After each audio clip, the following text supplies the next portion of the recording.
आज हमने तो वीडियो देखी है कि इसको सब चोर बोल रहे हैं और बोल रहा है ये घड़ी चोर घड़ी चोर।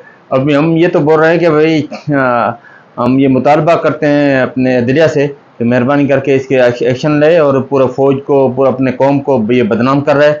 इंशाल्लाह ताला ये अपने कानून गिरफ्त में आएगा और ये जेल में जाएगा और उसको सज़ा भी होगी। आगे कोई ऐसा आदमी नहीं बोलेगा कि भाई जो चोर चोर, अब ये खुद चोर हो गया, ये तो सर्टिफिकेट चोर हो गया। सारी दुनिया बोल रही है सर्टिफिकेट चोर हो गया, ये खुद क्या बोल रहा है, खुद तो अभी इसका गर्दन नीचे। कल इंशाल्लाह ताला इसका एक्शन ही होगा और कल ये नहीं निकाल सकेगा अपनी रैली और नहीं निकाल सकेगा ये जाके वो धरना दे रहा है। इनके धरने के भी सब मालूम हो गया कि ये बाहर की ताकत है और पूरा जो यहूदी एजेंट है ये। हमारे को पहले भी ये सब पीडीएम वाले सब बोल रहे थे कि ये यहूदी एजेंट है। अभी पूरा हो गया कि ये अस्करी को भी ख्वार कर रहा है, अपने कौम को भी। ये खुद चोर है।